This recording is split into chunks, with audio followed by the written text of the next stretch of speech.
All right, so we're back doing some more linear absolute value function equations.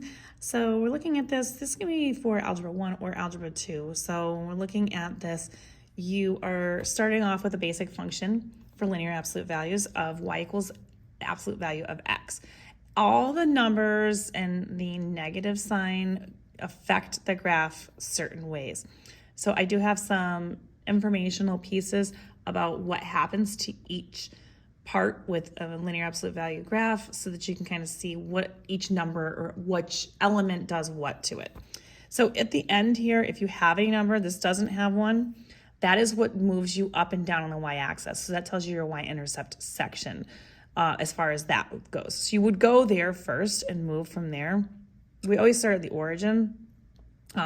So since there is no origin, that means we would technically start at the origin, except for this right here. This is always x minus the number. And so because it says plus, that means that we're actually moving to the left. That means that that number is a -1.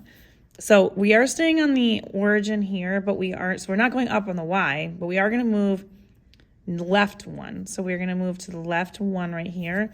And this is going to be at a -1. So the number inside of the absolute value bars after the x tells you which way to move left and right. The number outside of here after it would tell you to move up and down.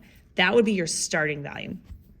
And then because there is no number in front of x and there's no negative, we're going to keep the V shape, but we are going to always, again, go up 1 over 1. The general slope area of this is 1 or a -1.